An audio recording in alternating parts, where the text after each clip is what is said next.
Bonjour, nous allons vous présenter la harpe. Donc la harpe fait partie de la famille des instruments à cordes, comme par exemple les violons. Mais plus particulièrement, nous faisons partie de la famille des cordes pincées. Donc nous sommes copains avec les guitares. Pas vraiment comme ça, Anouk. Ah oui, pardon. Exactement. Donc l'ancêtre de la harpe, c'est l'arc musical. Donc c'est un arc comme Robin des Bois. Voilà, auquel on avait ajouté une corde pour que quand on tire sur la corde, ça fasse vibrer le bois et donne une note qu'on puisse entendre. Au fur et à mesure, on a rajouté plusieurs cordes pour pouvoir faire plusieurs sons différents. Et on a rajouté une calebasse, donc sous forme soit de carapace de tortue ou de fruits secs comme la noix de coco, pour pouvoir faire plus de sons. Et donc maintenant, ça a donné la table de résonance. Voilà. Donc, comme je vous le disais tout à l'heure, on a rajouté de plus en plus de cordes. Donc, sur la harpe celtique comme celle-ci, on peut trouver de 32 à 38 cordes. Et sur la grande harpe à pédales, 47 cordes en général. Mais vous vous rendez bien compte qu'avoir autant de cordes sans repère, c'est un peu compliqué. C'est pour ça que l'on a ajouté des couleurs différentes à certaines cordes. Par exemple, la corde rouge, qui s'appelle Do, a un son AL. La corde bleue, qui s'appelle Fa, a aussi un son qui est AL aussi. Et ensuite, on a rajouté des cordes blanches qui ont un son AL aussi et qui ensemble forment la gamme.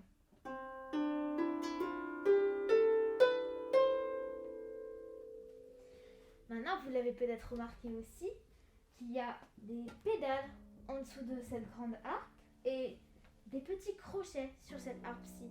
En fait, ce sont des petits outils qui permettent de changer le son de la harpe. Donc, par exemple, regardez la corde rouge Do. Elle a deux sons. Pour une seule corde, elle peut faire deux sons différents. Et pour cette harpe-ci,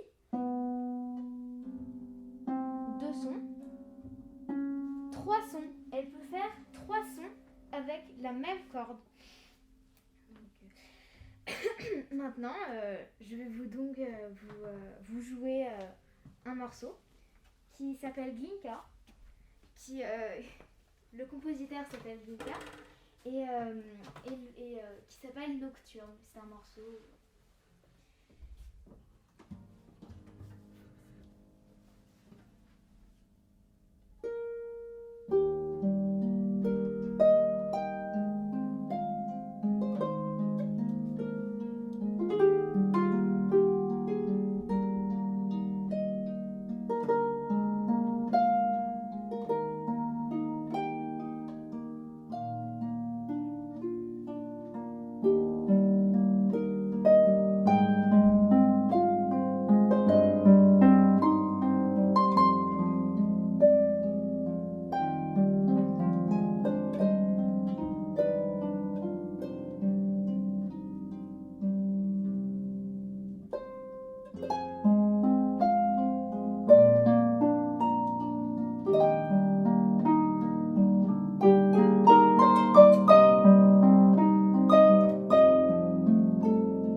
mais aussi avec mes deux mains.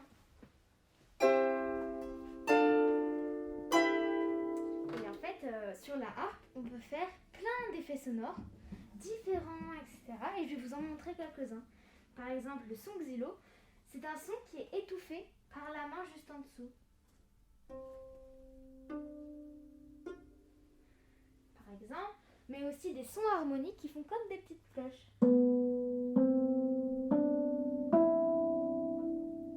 Ou encore, on peut faire des sons, comme les guitares, des sons pincés.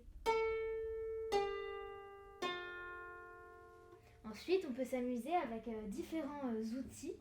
Par exemple, le crochet au-dessus. On peut le faire bouger en même temps de jouer la corde. Ou encore, on peut utiliser un outil qui s'appelle la clé pour faire un son assez particulier. Mais je pense que le son, l'effet sonore que vous attendez tous, c'est celui-là.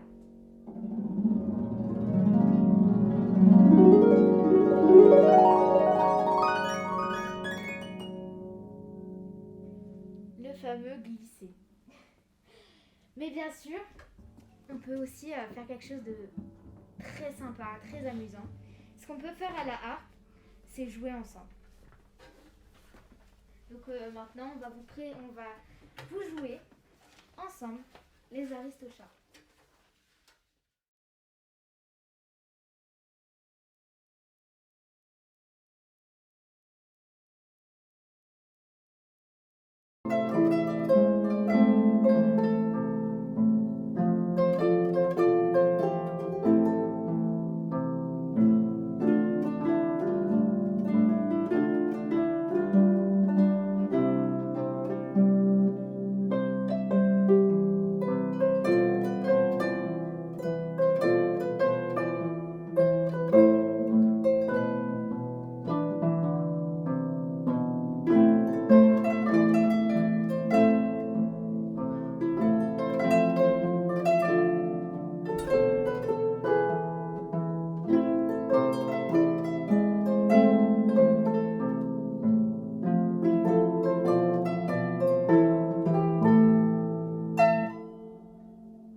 Aujourd'hui, nous allons vous présenter la harpe. Donc la harpe fait partie de la famille des cordes, comme par exemple le violon, mais plus précisément de la famille des cordes pincées. Donc nous sommes copains avec les guitares. Pas exactement comme ça, Anouk. Oui, pardon. Voilà, exactement. Donc l'ancêtre de la harpe, c'est l'arc musical. Donc c'est une corde qui est attachée à un arc, comme Peter Pan. Robin des Bois. Voilà. Et donc quand on tirait sur la corde, le bois vibrait et donc on entendait bien la corde. Au fur et à mesure, on a rajouté de plus en plus de cordes pour pouvoir former plusieurs sons et faire plus de morceaux. Ensuite, on a mis une calebasse, donc soit sous forme de fruits secs comme la noix de coco, ou bien sous forme de carapace de tortue, ce qui a maintenant donné la table de résonance. Voilà. Donc, comme je vous le disais tout à l'heure, on a rajouté de plus en plus de cordes, de sorte à ce que maintenant la harpe celtique soit constituée de 32 à 38 cordes environ, et la grande harpe à pédales environ 47 cordes. Mais vous devez vous demander comment on fait pour se repérer sur autant de cordes. En fait, si vous avez des bons yeux, vous pouvez voir que cette corde-là, par exemple, est rouge. Elle s'appelle le Do. Et d'autres couleurs, par exemple le bleu, cette corde s'appelle le Fa. Et des cordes blanches qui sont autour, qui accompagnent et qui ensemble forment la gamme. Maintenant, vous avez peut-être remarqué des pédales en dessous ou même des crochets au-dessus. En fait, ce sont des outils qui permettent de changer le son de la corde. Par exemple, regardez, prenons la corde rouge, le Do. Un son, deux sons pour une seule corde. Pareil pour cette grande harpe. Un son, deux sons, trois sons pour une seule et même corde. Donc voilà. Maintenant, je vais vous jouer un morceau qui s'appelle Nocturne et qui a été composé par Glinka.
Donc, comme vous avez pu remarquer, je jouais avec mes deux pieds, mais aussi avec mes deux mains.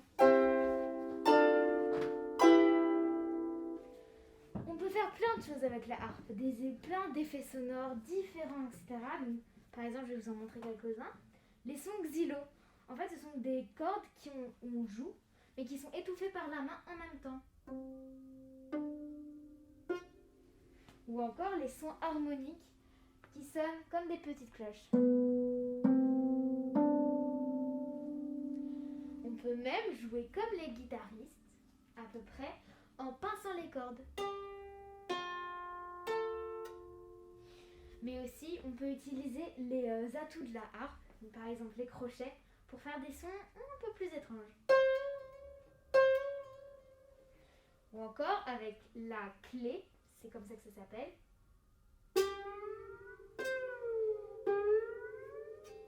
Vous voyez tous ces sons étranges. Mais on peut aussi faire quelque chose que je pense que vous attendez tous d'entendre. Cet effet sonore.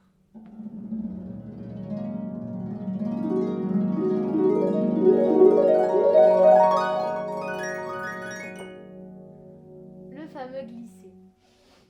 Donc, la chose la plus importante en harpe, c'est bien sûr de jouer ensemble. Et c'est pour ça qu'on va vous jouer les Aristochats.